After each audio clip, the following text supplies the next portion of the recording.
talk to our customers. They've been with us for quite some time. And among our customers, and you're going to hear from a few of them today, this particular one has one of the hardest networks. In general, Amazon, we run a lot of the Amazon network worldwide, very, very hard, robotics networks, the whole 9 yards. But even within the Amazon family, Brian Searcy probably runs the hardest network. He runs the AWS reInvent network that basically you set up 2,000 APs over a weekend and tear them up next week and then start it all over again in the next event. Imagine deploying a large network with very little time, bringing it back up and tearing it down and doing it all over again every couple of months. So let's hear from Brian Searcy. Brian, come on up. Thank you very much for being here. Thank you for being a Juniper Mist customer. Yeah, take it away. Here we go. Good afternoon, everybody. Thanks for letting me be here. Appreciate the interest in here. Yeah, don't talk up the challenge of this one. My name is Brian Searcy. I'm the Senior Technical Program Manager at AWS with the Marketing Event Technology team. And yes, I'm part of the team that puts together the network for reInvent and Reinforce and Remars and our Global Summit program and all of the customer-facing AWS events that hopefully some of you have been to or will be coming to soon. Yeah, reInvent's a challenge. Let me give you a little idea what the scope is here. So 2021, coming out of the pandemic, out of a virtual event in 2020, we had the opportunity to sit down and kind of rethink what we wanted the experience at our premier conference to be. It's Amazon, so we always start with the customer. We always work backwards from what their expectation is, from what the experience that we can deliver.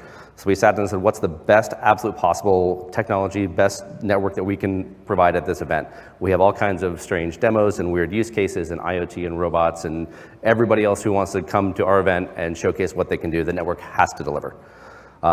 We always have the question, you know, what is the worst performing device on your network? Where is a customer who's having trouble? Where is a Wi-Fi device that's struggling? How do we find not just general statistics on how great the network is, but how do we find individual devices? We get to device level, client level details on where there's trouble and how to find it. And of course, identify and fix that pain as quickly as we can. So a couple stats from reInvent 2021, not quite 30,000 attendees, 4 venues in Las Vegas, the Venetian, the Wynn Encore, Caesars Forum, and the Festival Ground where the party takes place. We're up to 6 next year. We were 8 venues in 2019. So this is a large, one single network across all the venues in Las Vegas that we use for reInvent. We deployed a little over 2,000 edge devices into these properties last year. So how does this happen? Well, it happens the week of Thanksgiving. The majority of it happens in about 3 days. Operational challenge, check. High density deployment, check. Demanding use case for customers, check. So what did this look like? There we go. So I've been around this event since 2014. I've been with the Amazon team since 2018. I've been involved in all the reInvents since then. The old process for doing this, every single switch on the network, you write a manual configuration file for it. You have to do that months in advance of the event. You have to have your requirements months in advance of the event. And event requirements never change, right? Nothing ever changes. So of course we have version control, we have to do change management, we have to have review meetings. This eats up hundreds of hours of engineering time. What did we do in 2021? We wrote 5 templates for the majority of the switches that went on the event network. Took an engineer about a day to do that, another day to test it. 90% of the work to build the wires to the network already done. We have a bunch of work streams in our networks that we have to have online, that they have to survive the changing environment. Maybe somebody takes a cable out, maybe they move a device, maybe they go and plug it into a different switch. My absolute favorite feature from the wired assurance portfolio is dynamic port profiling. Wherever this device shows up on our network, it switches to the right VLAN, it's connected, there's no manual change process. We don't have to keep track of them, we don't have to worry about somebody unplugging something and plug it back in. The security cameras stay online, the demo devices stay online, whatever it is, it's just taken care of. I think the other big win that came out of this, the zero-touch provisioning process. We talked about the legacy model. You're mainly writing a configuration file for every switch. This means you need a base configuration file on that switch before you do it. So every new switch in your inventory, you have to unpack, you have to manually configure the first time. We didn't do this in 2021, which was a good thing because of supply chains. 99% of the devices that we plugged in at reInvent had never been online before we took them out of the box and put them on the event network. Done. So this was a huge operational load for us, load released from us for 2021. Very small team, just getting back into doing events. Half the people with the established knowledge in this industry went on to do something else during COVID, so this was a huge lift for us. So what about the Wi-Fi side? Very similar problems, very similar manual operational process in the past, right? You have to wait till you have controllers installed on site, you have to get your HA pairs up and running, you have to work failover testing, everything else. Then you can start the work of configuring your network, putting all your groups and your RF profiles and getting everything ready to test. Then maybe once you start deploying all your access points, you start putting them on maps. You can start building some cool graphics, you can use that for monitoring, you can maybe do some analytics. Huge manual load for your engineering team on site during an event. You're building this in 4 or 5, sometimes 3 days, sometimes 2 days, depending on sites. You don't have time to do this work. And then of course, like we said, you can't just take this and lift it and shift it to the next site, to the next event. We want to bring this experience to all of our events that we do around North America and around the world starting next year. So getting rid of the controllers, huge advantage for us. We did some more other different things though for 2021. This was the first year that we were able to simulate every access point, the entire floor plan, the entire space of reInvent prior to getting on site. We then took those simulations and those deployment maps and we lifted them directly into Mist and it was done. So all of our mapping, all of our AP location done before we even got on site.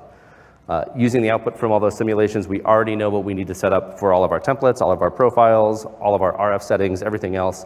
After we went through the whole simulation, it took about a day to build all of the logic and all of the underlying profiles that powered the reInvent wireless.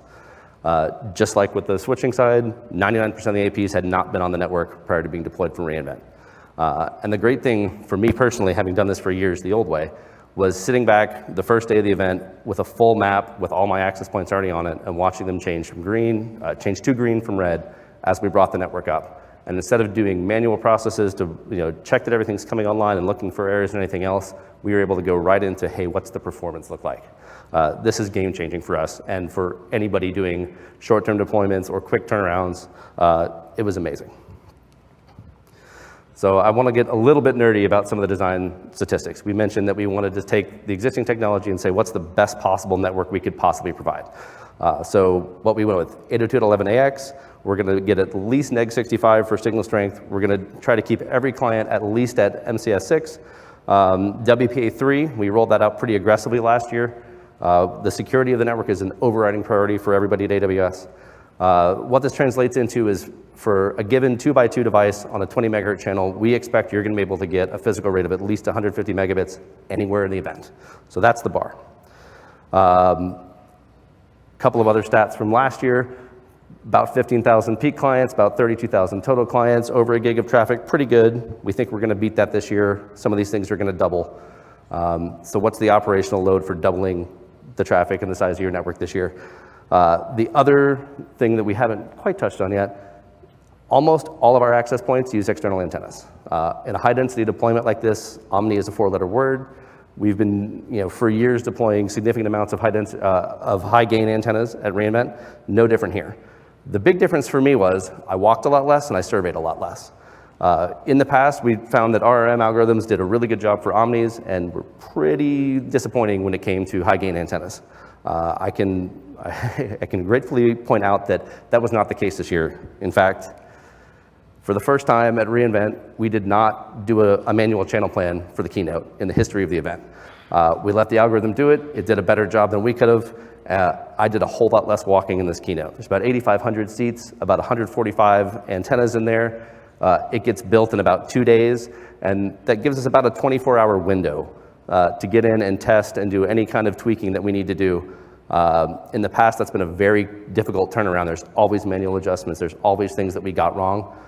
We didn't. It just worked out of the box this year. The other place that saved us a ton of time and a ton of effort, we talked about wanting to know exactly where problems on the network are, exactly where customer pain is. We're renting somebody's house, right? We come into these venues, they have their own network deployments, we ask them to turn them off, thank you very much, we're bringing something else. We're borrowing their infrastructure, their physical cabling, their fiber, their legacy physical plant in a lot of cases. So how can we proactively, while we're building the network, discover where we have cable out of spec, where we have dirty fiber, where we have jacks with bent pins.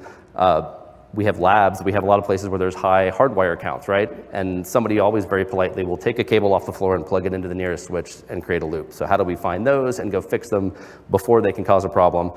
Marvis did all these things for us. The troubleshooting was significantly lower manual effort. The team this year was significantly lower in size than in years past, and we were able to do all this. Same thing on the wireless side. How do we find those very strange transient behaviors in wireless, right? We make a lot of assumptions on where people are going to be in the event space, where the coverage needs to be. We never get it 100% right. There's some cool activation over in a corner we didn't plan for. Why are there 300 people clustering around this one area? Hey, oh, and then it went away. We didn't hear about it till afterwards. We couldn't fault find. Well, now we can find all the coverage anomalies, we can find roaming issues, we can find the transient things that happen when a breakout's emptying and other people are coming back in that we could never troubleshoot before. We can find them in real time and we can work on them. And despite all this, we're kind of just scratching the surface, frankly, of the capabilities of this platform. We're doing a lot of testing for 2022 events around location services. We want to introduce heat mapping and blue dot and wayfinding. How do we move people around campus? How do I ensure that if you have a session on the 5th floor followed by a session on the 2nd floor, you know how to go there, how to get there, and you know how much time it's going to take. Double this for when we start talking about moving between venues, right? The journey of that customer, the journey of that person, how do we make sure that you know where to go? We're looking at location services for line monitoring as well. What if it could tell us, hey, there's more people in line for the session that can fit in that room? Or what if it could tell us, hey, this room is overflowing, but the room next door isn't. How do we divert people and go there? There's all kinds of things we can do. Meals is always a thing in anybody who's ever been to events. You don't want to be the person standing in line when the food runs out. What if we knew there's twice as many people on this side of the hall as on the other one? Can we divert food? We can solve problems before we have them in real time, not just on the network. And my favorite is, the last one's my favorite here, 60 gigahertz. We've been waiting for a long time. Did a lot of testing yesterday. Actually got the first hands-on with 6 gigahertz access points with external antennas. Yes, it's possible. Did some of the testing for this. We're figuring out where to roll it out for Raymond this year. You will see it at the event this year in November. We hope you come join us. But this is potentially game-changing. If we have 300% plus more spectrum than we ever had, we don't have interferers in there. What are devices doing with it? What are the use cases that we can solve for customers that we would never allow on a wireless network in the past? Stay tuned in this space. There's a lot more coming, but this is potentially the most exciting thing in Wi-Fi in many years. And yeah, Sadir, back to you. That's my week every year.